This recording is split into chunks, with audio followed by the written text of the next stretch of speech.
Olá, família! Sejam todos bem-vindos ao estudo diário das Escrituras. Hoje nós vamos estudar aqui terceiro Nef, capítulo 8. A gente estudou ontem até o versículo 7. Hoje a gente vai do versículo 8 em diante aqui. Vamos finalizar esse capítulo aqui.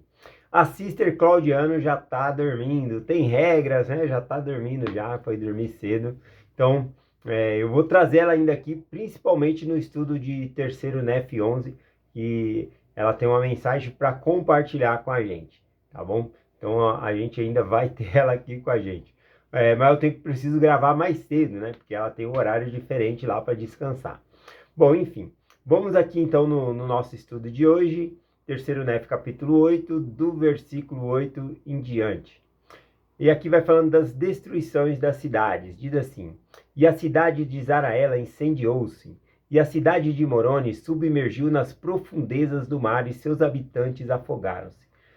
E a terra cobriu a cidade de Moronia, de modo que em lugar da cidade apareceu uma grande montanha. E houve uma grande e terrível destruição na terra do sul. Mas eis que houve uma destruição muito maior e mais terrível na terra do norte, pois eis que toda a face da terra foi mudada, por causa das tempestades, furacões, trovões, relâmpagos e violentos tremores de terra. E romperam-se os caminhos, desnivelaram-se as estradas, e muitos lugares planos tornaram-se acidentados. E muitas cidades grandes e importantes foram tragadas, e muitos se incendiaram, e muitas foram sacudidas, até que seus edifícios ruíram, e seus habitantes foram mortos, e os lugares ficaram devastados. Bom, aqui toda essa destruição é descrita, né? Num período de 3 horas ali, tá bom? É um período de 3 horas de grande destruição. É o mesmo período em que Jesus Cristo ele está sendo crucificado. Então está havendo aqui uma grande comoção por parte de todos os elementos da natureza, havendo uma grande destruição aqui. E aqui a gente vê, né, como a vida é frágil. Tudo, né, que nefitas e lamanitas que estavam cheios de orgulho e ostentando, tudo isso se perdeu com o terremoto, tempestade, né? Todas essas coisas acabaram se perdendo aqui. Então, o tesouro que nós temos que ajuntar é no céu, como o próprio Salvador Jesus Cristo ensina lá em Mateus capítulo 6, versículo 19 e 20, diz assim: Não junteis tesouro na terra, onde as traças e a ferrugem tudo consomem, e onde os ladrões minam e roubam. Esse aqui os ladrões minam, né? Mina é tipo de cavar uma mina mesmo. É que as casas na antiguidade, feitas de madeira, com barro, eles cavavam, eles furavam um buraco ali na casa e entravam, né? E roubavam ali.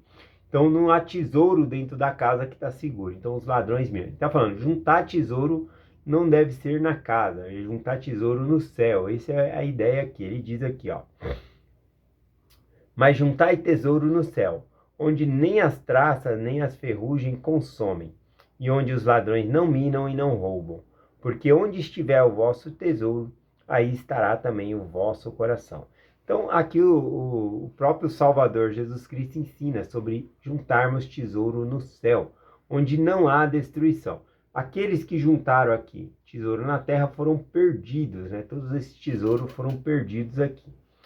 Aqui o versículo 15 e o 16, voltando aqui para 3º Nef, capítulo 8, cita também as cidades que foram destruídas, mas houve sobreviventes também. Ó. E algumas cidades permaneceram, mas sofreram grandes danos, e muitos dos seus habitantes foram mortos. E houve alguns que foram levados pelos furacões, para onde foram, ninguém sabe. Sabe-se apenas que foram levados. Bem nesse capítulo 8 aqui no Biblioteca do Evangelho, tem um quadradinho ali que você clica e aí tem o filme, né, dessa cena. E a cena desse que foi levado, né, pelo furacão, aqui fala que muitos foram levados pelo furacão, ninguém sabe para onde, né? O furacão ele tem uma força assim, sai carregando a pessoa ali. E nessa cena, nesse filme, né, nessa representação, mostra pessoas querendo ajudar esse homem, né, que ia ser levado pelo furacão ali, e ele estava carregando um, um monte de coisa preciosa, e ele não queria largar essas coisas preciosas. Quando alguém veio ajudar ele, até expulsa a pessoa assim, mas aí o furacão pega ele, sai voando ali, e aqueles que estavam com a mão livre agarraram-se ali no chão e não foram levados pelos furacões. Eu achei interessante essa parte no filme, né? Então aqui a gente vê que se apegar, né, às coisas mundanas, onde está o tesouro, ali está o coração. Ele poderia ter escapado, né? Mas ficou com a mão cheia de tesouro ali e foi levado. Versículo 17. E assim a face de toda a terra ficou desfigurada, em virtude das tempestades, trovões, relâmpagos, tremores de terra, né? Mais uma vez citando aqui, tudo que eles construíram desmoronou com esses tremores de terra aqui. Vamos lá, versículo 18 em diante aqui.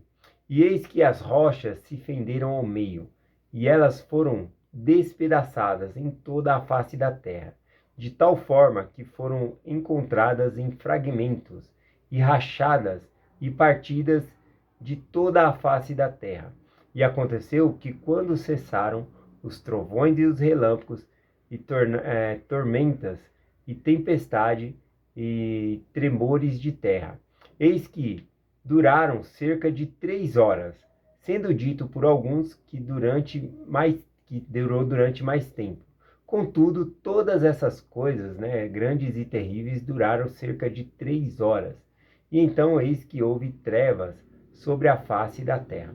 Então aqui vai começar a trevas, né, espessa aqui, né, a escuridão. Mas antes está falando dessas tormentas, essas tempestades tão grandes que rochas, pedras racharam-se ao meio, tornaram-se em fragmentos, né? Sempre quando eu vejo uma pedra, uma grande rocha rachada no meio ali, eu lembro desse episódio aqui, nesses continentes, né? Que era um sinal da morte de Jesus Cristo também, do sofrimento de Cristo aqui. Aqui então, vamos lá, versículo 20, né? O final do versículo 19 falou sobre veio essas trevas sobre a terra. É uma escuridão tão densa que vai sendo descrita aqui no versículo 20, ó.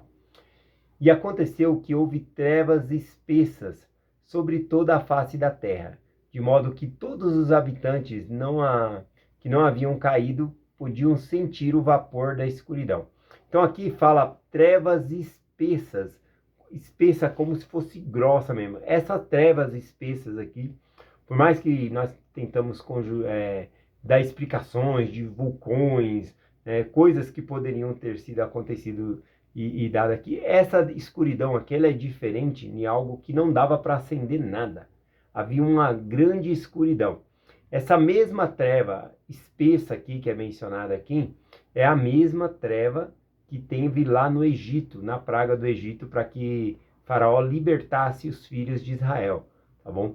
Lá fala que a trevas era tão espessa que fala que era palpável, né, na tradução.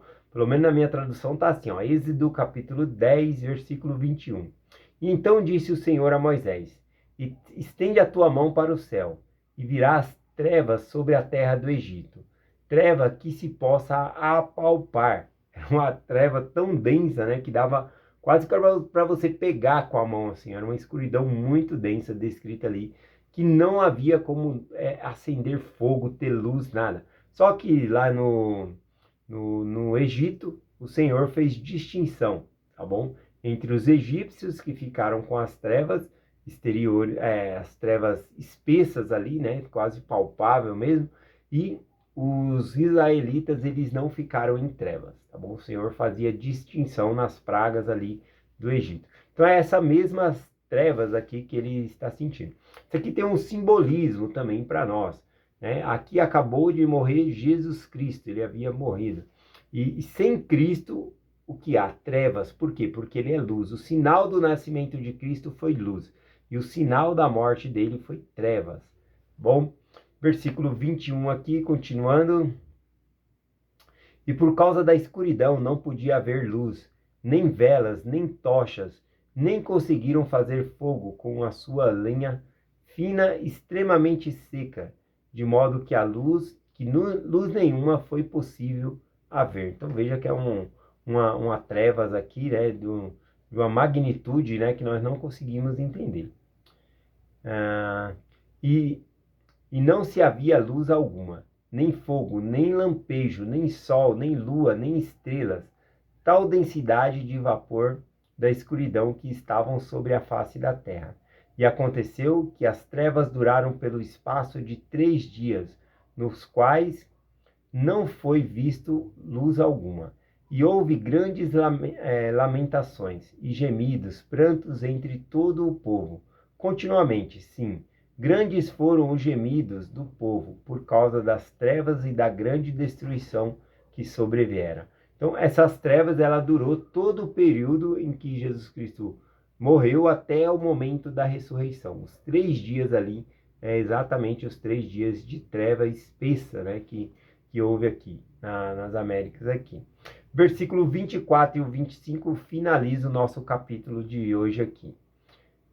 Diz assim, depois eles estavam nessas trevas espessas aqui, e em um lugar eles foram ouvidos lamentando, dizendo: ó, se nos tivéssemos arrependido antes desse grande e terrível dia, nossos irmãos teriam sido poupados, e não teríamos sido queimados naquela grande cidade de Israel.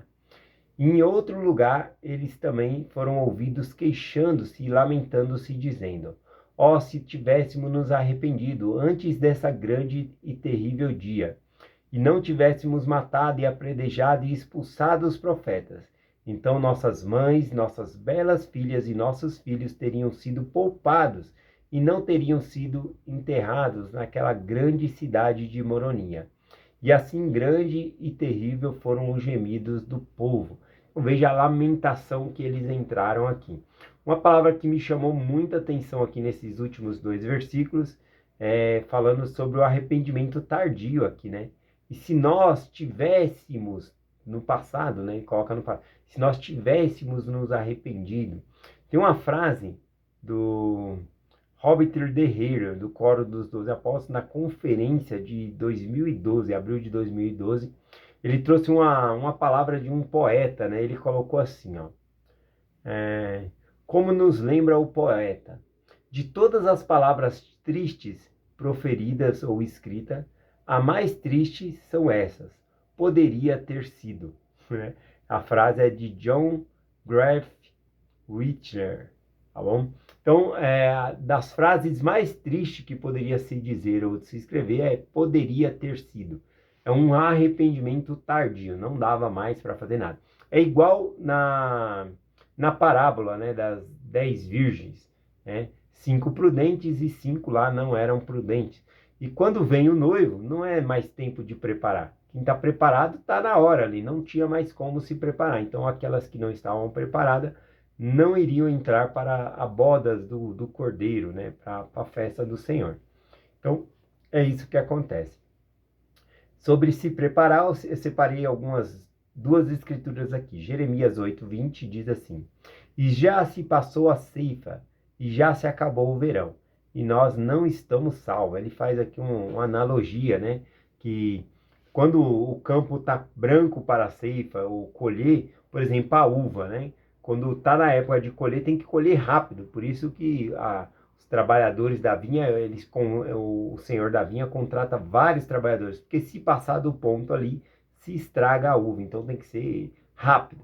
Então, aqui está falando isso, né? Que passou-se o verão, passou a hora de pegar o alimento ali, né? Aqui fala ceifa, tá bom? A hora de ceifar passou. E a alma não está salva, ou seja, passou-se o tempo em que a pessoa tinha que se preparar e ela não estava preparada. Esse é o sentido aqui da escritura, tá bom? Então é isso, termino com essas palavras aqui que o Elder De Rios, né, trouxe aqui para nós. Deixa eu ver aqui. Aqui, ele trouxe de um poeta dizendo: como nos lembra o poeta, de todas as palavras tristes proferidas ou escritas, a mais triste são estas: poderia ter sido, né? Eu poderia ter ajudado, eu poderia ter me tornado uma pessoa melhor. Então, esse poderia sempre é para trás, né? Então, é um arrependimento tardio aqui que eles estão sofrendo também. Então, é essa mensagem que eu compartilho com todos nós aqui, para nós agarrarmos toda a oportunidade de melhorarmos, de sermos melhores. não deixar as oportunidades de ajudar o próximo para depois. Sempre que puder, temos que ajudar o nosso próximo. É essa mensagem que compartilhamos em nome de Jesus Cristo. Amém. Até amanhã.